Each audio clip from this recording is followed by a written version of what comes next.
diperiksa di depan pengadilan.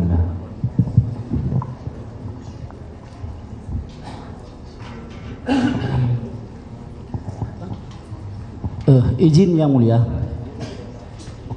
Izin yang mulia. Dalam hal ini kita sedang melakukan pra peradilan atas klien kami Peggy Setiawan. Jadi izinkan kami untuk menyebut langsung nama klien kami. Dalam kasus Peggy Setiawan, di daftar DVO yang putusannya sudah ingkrah yang dikeluarkan oleh Pengadilan Negeri Cirebon, itu namanya Peggy alias Peron, dengan ciri-ciri fisik maupun alamat sangat berbeda dengan Peggy Setiawan yang menjadi klien kami. Keberatan di Jawa Barat. Yang mulia, keberatan tadi pertanyaan sudah ditanyakan diulang-ulang. Belum, saya belum masuk Sudah ke pertanyaan. ditanyakan. Belum. Ke pertanyaannya. Ya.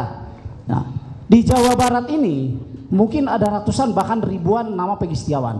Kita persempit jadi 5 nama Peggy Setiawan. Nah, apa yang harus dilakukan oleh penyidik demi melakukan penegakan hukum dan menimbulkan rasa keadilan? Apakah cukup dengan mempersangkakan, menangkap dan menahan 1 Peggy Setiawan, atau 5-5-nya harus dipanggil untuk dimintai keterangan? Demikian. Ya, jadi untuk mengusut kasus tersebut, jadi kelima-lima Peggy Setiawan itu mesti diperiksa. Jadi 5-5-nya harus dipanggil, Ya. kemudian diperiksa. Iya. Terima kasih. Saya lanjutkan, Pak. Saudara ahli, pertanyaan saya ini cukup krusial sekali, Ya. sehubungan dengan perkara yang sedang kita hadapi, ya, khususnya terhadap klien kami Peggy Setiawan. Oke. Saya mau tanyakan bahwa apabila seseorang dinyatakan DPO tapi belum dijadikan sebagai tersangka, Ya. kemudian hanya diduga sebagai pelaku, kemudian bersamaan waktu penyidik melakukan pemeriksaan atau melakukan penelusuran terhadap tersangka, mendatangi ke rumah tersangka. Pada saat itu tersangka tidak berada di tempat.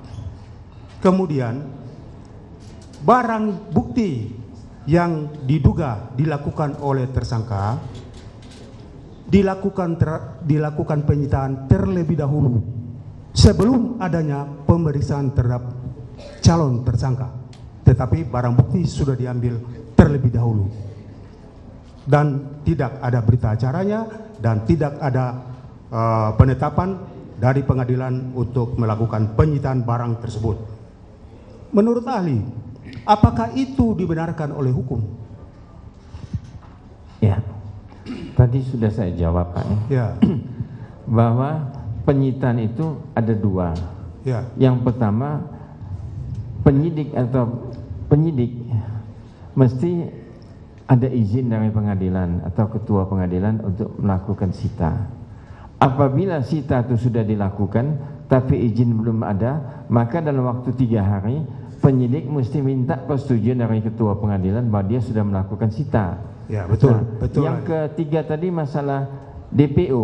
DPO tadi kan ada 3 katanya. 1 atas nama Peggy Setiawan. Peron. Peggy Setiawan. Iya, bukan Peggy Peron, Setiawan. Peggy Peron. Iya, Ya, Peggy Peron bukan Peggy Ya, Setiawan. ya. Kenapa yang ditimpakan kepada Peggy Setiawan? Ya. Nah, di sini kalau saya melihat secara objektif bahwa Peggy Setiawan dengan Peggy Peron itu kan beda, ya, bukan orang yang sama. betul, betul. Kalau orang yang sama kan, ya ahli mungkin nggak duduk di sini karena orang yang sama ya. Jadi Ini langsung, justru karena beda orangnya kan, Peggy Peron dengan Peggy Setiawan kan beda. betul, betul. Kok kenapa kesalahan misalnya Peggy Peron ditimpakan kepada Peggy Setiawan? Pertanyaan saya itu seperti ini, Pak ahli. Ya, Kan penyidik belum tahu bahwa Peggy Peron atau Peggy Setiawan itu sebagai pelaku tindak pidana karena belum diperiksa. Tetapi barang bukti sudah dirampas terlebih dahulu atau disita. Yang tadi itu sita itu Ya. tanpa Iya. Ada berita acaranya, tanpa ada penetapan pengadilan, sudah dilakukan penyitaan. Jadi pertanyaan saya, apakah itu dibenarkan oleh hukum? Tidak dibenarkan. Itu yang benar. Saya Tidak catat. dibenarkan Ya. dan itu Oke. kesalahan daripada Siap. penyidik. Kemudian pertanyaan ini berlanjut ini, saudara ahli ya. Setelah penyidik atau pihak kepolisian melakukan penyitaan terhadap barang bukti, kemudian mempertanyakan kepada orang tua daripada calon tersangka ini bahwa di mana tersangkanya, calon tersangka itu, dan sudah dijawab oleh orang tua bahwa sudah jelas dia berada di misalnya di Bandung, Ya. bukan di Cirebon, ya, dia berada di Bandung.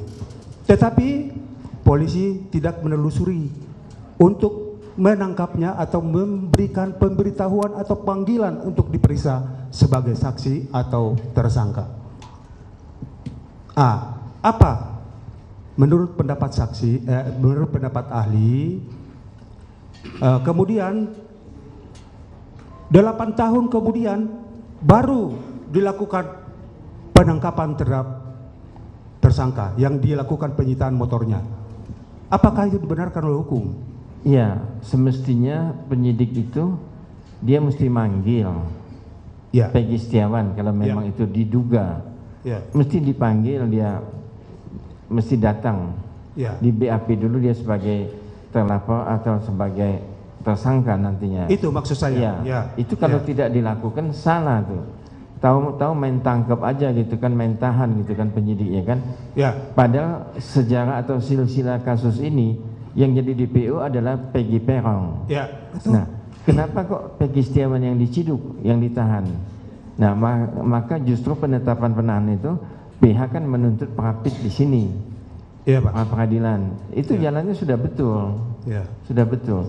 Jadi kita mau koreksi kepada penyidik bahwa apa yang dilakukan oleh penyidik itu mungkin tidak betul. Nanti yang memutuskan adalah hakim Oh, iya. tunggal dalam kasus ini. Tapi menurut ahli bahwa tindakan seperti itu melanggar hukum ya? Iya, kalau Oke, pendapat oke. saya begitu. Siap. Ya, terima kasih.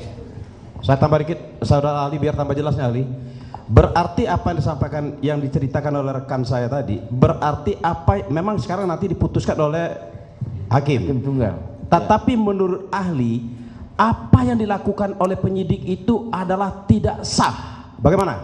Iya, betul. Berarti tidak sah ya? Iya, tidak sesuai dengan Mentersangkakan KUHAP. Peggy Setiawan, tidak sah. Tidak sesuai dengan KUHAP. Tidak sesuai dengan KUHAP. Oke, terima kasih.